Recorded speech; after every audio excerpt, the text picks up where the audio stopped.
Horror कहानियां थी। अगली मौत किसकी? संजीव अपने दोस्तों राघव और प्रतीक के साथ बियर बार में बैठकर बियर पी रहा था। संजीव आज बहुत खुश लग रहा था। अरे यार, आज की पार्टी में तो मजा आ गया। तुम दोनों दोस्तों के साथ तो मेरी जिंदगी इतनी अच्छी है कि क्या बताओ कितनी अच्छी है। अरे भाई, अब दोस्ती की है तो जीना मरना सब साथ में। हाँ, अरे यार सुनो, जल्दी से एक बियर और ऑर्डर करते हैं ना, एक आखिरी, और उसके बाद ये जश्न यहीं खत्म हो जाएगा। अरे हाँ, क्यों नहीं। वेटर, जल्दी से 2 बियर की बोतल लेकर आओ। आज मेरे दोस्तों को जश्न मनाना है, क्यों? इतने में वहां पर एक बहुत सुंदर लड़की छोटे छोटे कपड़े पहनकर हाथ में बियर की बोतल लेकर उसके पास आती है। ये लीजिए, आपने बियर ऑर्डर की थी ना, मैं लेकर आ गई। क्या बात है यार, इस बार की वेटर तो बड़ी सुंदर है। अब बियर लेकर आई हो तो अपने हाथों से ही पिला दो ना। हाँ, क्यों नहीं। जैसा आप बोलोगे मैं वैसा ही करूँगी। क्या बात है यार, अब तो लगता है रोज यहीं आना पड़ेगा। उसके बाद वो लड़की उन तीनों को बियर सर्व कर देती है। पार्टी करने के बाद वो तीनों अपने अपने घर जाते हैं। प्रतीक, संजीव और राघव को उनके घर छोड़कर जैसे ही अकेला अपनी कार में आकर बैठता है तो अचानक उसे एहसास होता है जैसे उसकी कार की पीछे वाली सीट पर कोई बैठा हुआ है। वो तुरंत पीछे मुड़कर देखता है। तुम यहाँ क्या कर रही हो? और तुम मेरी कार में कब आई? अरे तुम तो बार में वेटर थी ना। बस ऐसे ही मेरा दिल कर रहा था आपके साथ आपके घर चलने का, इसलिए मैं आपके साथ चली आई। अरे लेकिन तुम मेरी कार में आई कब? अभी कुछ देर पहले तो यहाँ पर मेरे दोस्त बैठे हुए थे। प्रतीक के इतना बोलते ही उस लड़के का चेहरा खतरनाक तरीके से बदल जाता है। उसकी आंखें पत्थर की तरह सफेद और पूरे शरीर पर नीली नीली नसें उभर आती है। गाड़ी चलाओ, पूरी स्पीड में चलाओ, और अगर तुमने गाड़ी रोकने की कोशिश भी की तो मुझसे बुरा कोई नहीं होगा।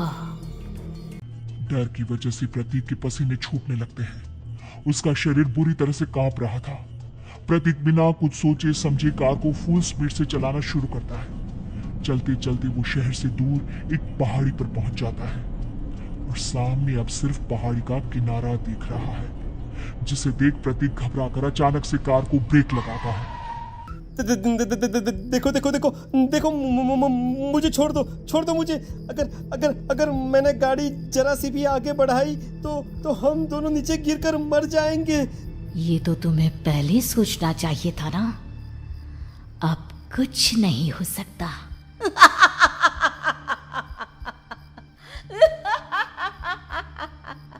छोड़ दो मुझे। नहीं, प्लीज मुझे छोड़ दो। प्लीज मुझे जाने दो। छोड़ दो मुझे। गाड़ी आगे बढ़ाओ। और तभी अचानक से बिना प्रतीक के स्टार्ट किए उनकी कार आगे बढ़ती है और गहरी खाई में गिर जाती है। उसकी चीखने की आवाज एक चारों तरफ सुनाई देती है।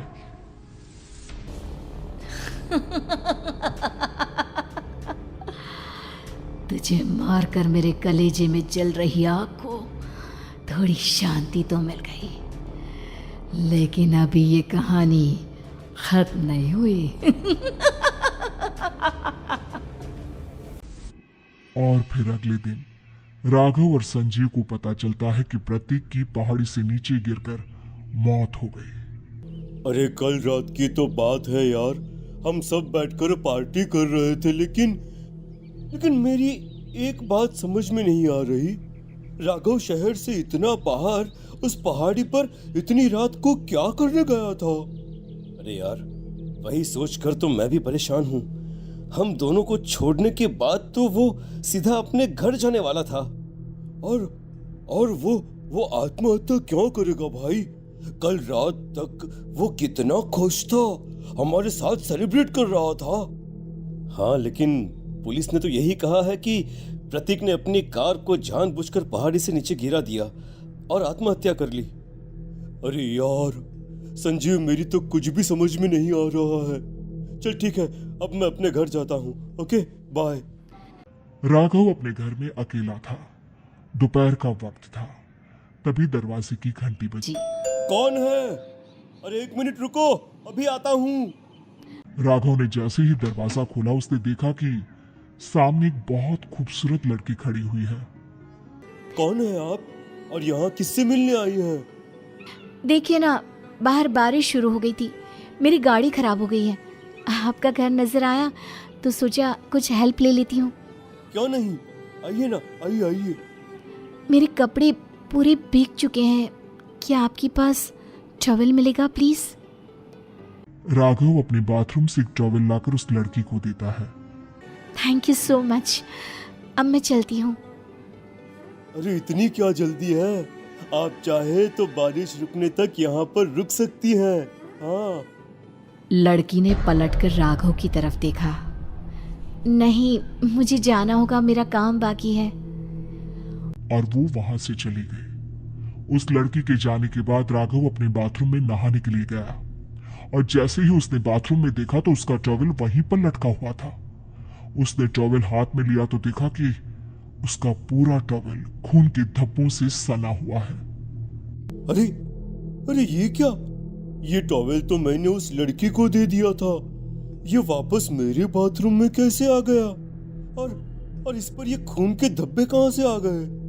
राघव ने आईने में देखा तो उसकी गर्दन पर एक बड़ा सा चाकू का कट लगा हुआ था जिससे खून बह रहा था, जिसे देख राघव के होश उड़ गए। हाँ, अरे ये क्या?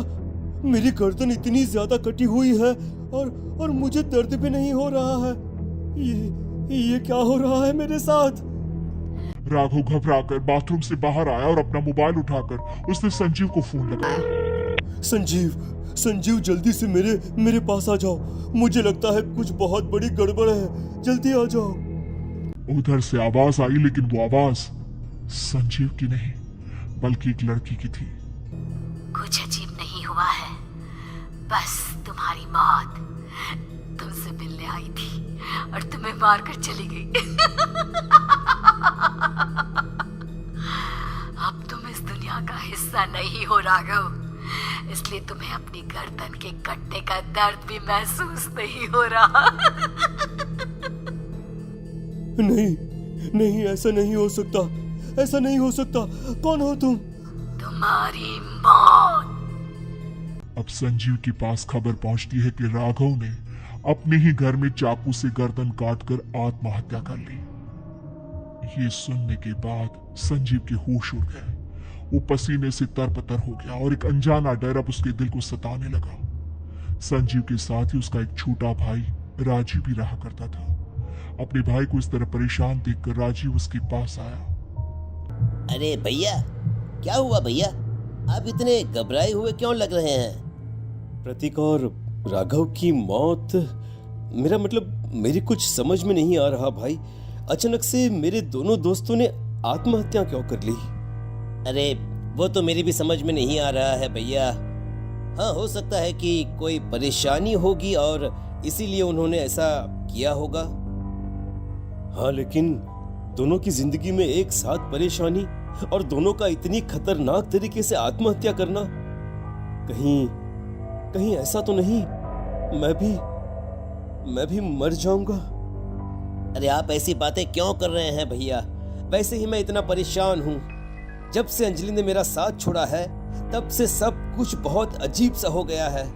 रोज रात को डरावने सपने आते हैं। ऐसा लगता है जैसे अंजलि बार बार मेरे सपनों में आकर मुझे डराने की कोशिश करती है। अंजलि का नाम सुनते ही संजीव की आंखें फट गई और उसके गले में आवाज अटक गई। उसके चेहरे पर घबराहट साफ नजर आ रही थी। कौन थी वो लड़की जिसने प्रतीक और राघव को आत्महत्या की आड़ में मौत के घाट उतार दिया? और कौन थी अंजलि जो बार बार राजीव के सपनों में आकर उसे डरा रही थी?